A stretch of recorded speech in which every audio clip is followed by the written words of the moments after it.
Thanks for joining us this morning. I just want to start off in WA and this temporary 5-day shutdown over in Perth and some surrounding areas. What is the cost of that shutdown? G'day, Peter. We'll look at will have a significant cost for many businesses across Perth. Now, it's not something we can put precise figures on at present. In putting our budget together and the mid-year budget update as well, we had assumed there would still be some disruptions that came from COVID. So it's not unexpected that these types of disruptions will occur, and we hope that this will be short-lived and that it will all be over in a short and sharp way. And of course, our thoughts go in particular to the businesses in WA who are feeling that pressure right now. Can you support that lockdown? Look, I recognise that everybody should act on the health advice that's there before them. As the Prime Minister has acknowledged, these new variants of COVID that have shown such lethality and such high levels of transmission in other parts of the world are a concern, and so it's reasonable that ultimate precautions are taken while we learn more about how to best manage these new variances of COVID. It seems as these ad hoc lockdowns are going to be the way forward in pursuit of an elimination strategy. Do you accept that?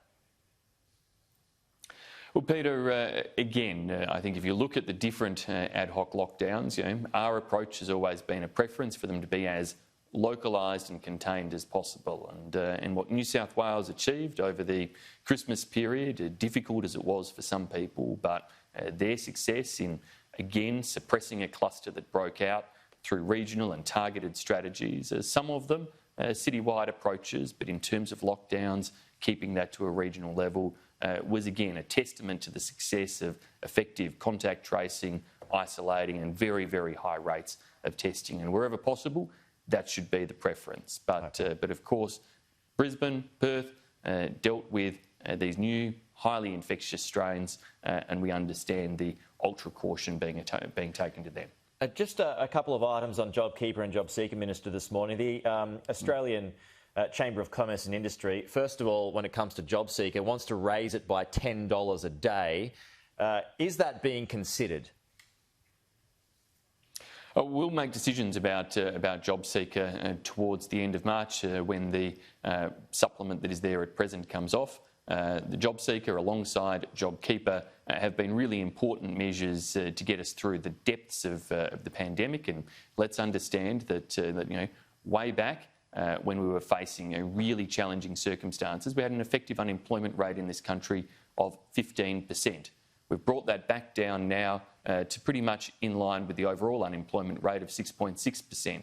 We've actually got record levels of workforce participation in terms of the participation rate right now. So this is really encouraging the way in which the Australian economy has come back. The next steps in relation to support for any targeted industries or the way in which we manage JobSeeker going forward will take based on the data and evidence that we can see over these couple of months at the start of this year. OK, I know you're probably not going to confirm this, but when it comes to JobKeeper as well, the ACCI says that for businesses that have lost a third of its profits, moving forward, moving beyond March, that employees should get a supplement of $450 a week. Is that at least being considered? Is that in the game?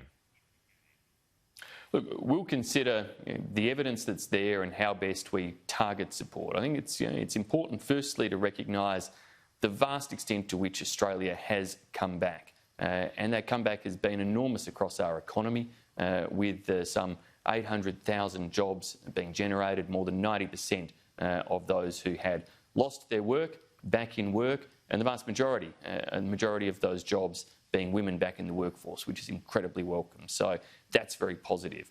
Looking forward, there are going to be lasting changes as a result of COVID. Some businesses won't find that their business models from before are as viable in the future as they might wish them to be. So they'll have to make structural changes, they'll have to change and adapt, and we don't want to delay the period in which they might do so. Elements of corporate travel or international travel may not look in the future like they did in the past. So let's be very mindful here that we don't want to prop up activities where people may need to adjust their business model may need to adjust their circumstances for the future. Lastly, Minister, you heard Scott Morrison speak yesterday about net zero emissions, that he was hopeful or at least wanted to achieve that by 2050. That was his preference, that was his word. Is that a shift in position? Well, it's very much the ambition of our government to see the type of technological changes achieved that enable net zero by 2050 or earlier if possible. And we are investing through our technology roadmap in the changes that are necessary there in terms of what takes us from great success to date in reducing emissions in Australia. We've reduced ours by some 17% since 2005. And that compares with about 1% for New Zealand or 0.4% for Canada. So Australia can stand proud in relation to our record of achievement to date.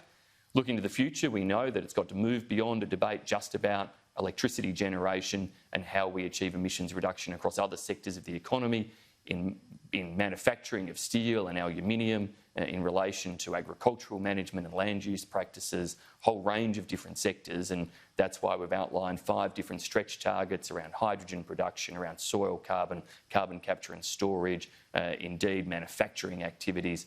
All of that is about enabling us to cooperate with the new Biden administration and partners as we are in Japan, Korea, Germany and elsewhere to achieve that technological change. OK, Finance Minister Simon Birmingham, thanks for your time. Talk to you soon.